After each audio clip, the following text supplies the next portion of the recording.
Kulamusizaako gwe eyeekuumira ku Yugi Updates. Abasinzira eggulu Catholic Church nga okusinzira eggulu evuddeyo n'ekola okulabula era n'ewandiika ebbankaluwa eri Archbishop Paul Ssemwogerere, Archbishop w'e Kampala. Evuddeyo n'ewandiika Archbishop ebbaluwa Catholic y'eggulu. Bannanzikiriza abasinzira eggulu bavuddeyo ne bawandiika ebbankaluwa gy'otagenda kubanga osubwa gwe mukwano gwange. Biki ebibadde mu bbaluwa eyo? Bibadde ku mulamwa ki? Mukwano gwange ali eyo. Bavuddeyo ne bawandiika ebbaluwa nga bawa okulabula church ku mpuuga gwe mukwano gwange ali eyo. Tosubwa ebigenda okubeera mu nkwanirizaako nnyo mukwano gwange eyeekumira ku Yugi Updates TV. Nkutegeeza okola kyamaanyi nnyo okwekumira ku mayengo gano aga Yugi Updates gwe mukwano gwange ali eyo. Baganda bange abali emitala w'amawanga, abali e Bulaaya, abali e Saudi, Qatar, Oman, abali e Saudi Arabia, abali e Canada, abali e Dubai, mwonna abali mu kukakalabya emirimu gyabwe. Naawe kennyini asinzira mu ggwanga lyaffe lino lye tulimu ng'oli mu kukakalabya mirimu okola kyamaanyi nnyo. Gwe asubscribinga nkutegeeza ate gwe okola kyansuso nnyo naawe asharinga kubanga gwe omu ku bayimirizaawo amayengo g'omukutu guno kubanga galinkinga ku buli muntu. Gwe ajambye amayengo gano okubanga galinkinga nga gagenda wala nnyo eri Munnayuganda eyo yennya atasobola kubanga atuuka ng'amanya ekigenda maaso mu ggwanga lye n'asobola okuba nga akimanyaako. Gwe mukwano gwange nkutegeeza okola kyamaanyi nnyo nnyini ddala.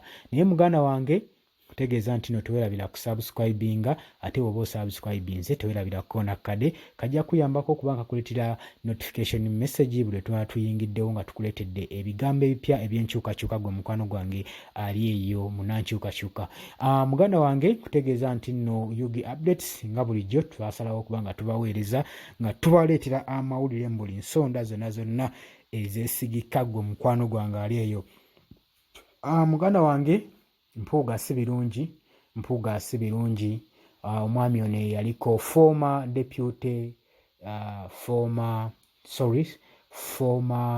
opposition leader Mathias Mpuuga si birungi. Jjukira emabegako awo Mpuuga abadde ategeka akabaga ag'okwebaza ng'era ayogera n'obulatti, akuba obulatti ng'agamba nti no ekibiina kya National Unity Platform kyandimuyambyeko nnyo okubanga bonna abakigoberera nga bamuyambako okubanga ategeka paati ye eya Thanksgiving Party nga yewe yali agiyise.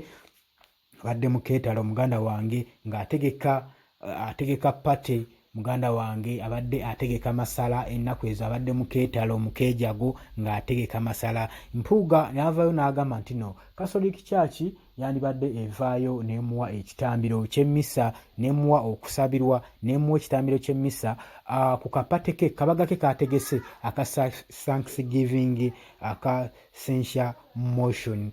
Muganda wange ali ejjukira nti no nkugambye nti omwami ono Mathias Mpuuga y'omu ku baali ba former leaders of opposition ng'era asinziira mu kibiina kya National Unity Platform paka we yakola amajaani. Gwe mukwano gwange ali eyo eyeekuumira ku Yugi Updates. Embeera yonna tuze tutambula nammwe tubadde tujja tubategeeza ebibadde bigwawo, ebibadde bitambulira ku social media. Omwami ono nga Mpuuga nga parliamenti ebatuddemu nga ensi yonna ebatunuuliza eriiso olw'okubanga be bamu ku baagabana omusimbi guli eri mu commissioning mu parliamentary commission. Bano ba 4 backbenchers abagabana ssente Mpuuga ne banne abana mukana wange abatwala service award. Muganda wange abakungu bangi abafuddeyo ku nsonga eno ne bagivumirira ne bagamba naye kati tutunulire ensonga zino. Mpuuga ne banne baali bafuna akasiimo nga tubasiima ku ki? Kyeki ekinene ennyo kyekyamaanyi kye baatukolera tusobole okuba nga tubasiima. Ineekuba kubasiima neekuba bakubasiima ffe abalina okujja ne tubakwata mu ngalo tubawaka handshake ne bagamba nti no mwebale omulimu gw'amaanyi ogwo mwakoze era akasiimo kaako ke tubawadde. Naye ate bo okuddeyo mu nkukutu mu busonda ne banne ne beegabira akasiimo n'agamba ekintu ekyo kye bakola kyali kyabwewuusa nnyo. Omubaka ajjukira nabawaka amawulire ago nga waliyo omubaka avuddeyo n'avumira n'agamba bwe baba nga kooti eyogera ku buli bw'enguzi, bwe baba nga ne gavumenti eri mu kulwanyisa buli bwanguzi yanditandikidde ku bano ba 4 parliamentary commissioners abana abagabana omusiimo be beetandikirako okuwozesa. Muganda wange bwe natuze tubikuwa ng'ojja olaba nga tutambula wamu naawe nga tukuwa amawulire ne information engeri gibadde bijja bitambulamu naye paka ne kakati abakulu bano tebannakwatibwako. Tulabye gavumenti evuddeyo n'esiba abakungu bano abaali aba financial officials ebalanga okubanga olw'okulya enguzi naye nga bano abakulu bo tebakwatibwako. Era abakungu abamu ne bava ne bagamba nti no lwaki bano tebakwatibwako ate nga nabo ensonga gye beenyigiramu yakulya nguzi ne banne. Sipiika Anita Amongo takwatibwako, Mathias Matayasi Nfuga ne ba 4 backbenchers tebannakwatibwako. Kati oyinza otya okugamba nti no olwanyisa nguzi ng'ate ekirwanyisa enguzi kyennyini kijjudde mu bali banguzi. Paliamenti erwanyisa obuli bw'enguzi yennyini yeetaaga kubanga ekola ki nga evunaanyizibwa kulya enguzi. Omuganda wange ali eyo. Oyo nno yali muganda waffe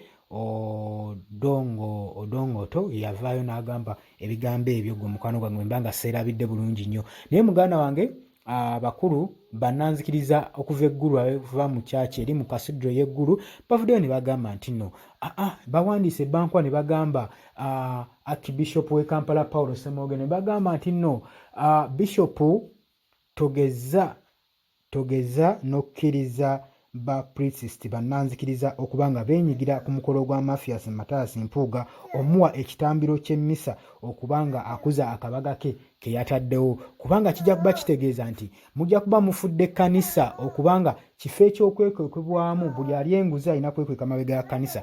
Ne bavaayo ne bagamba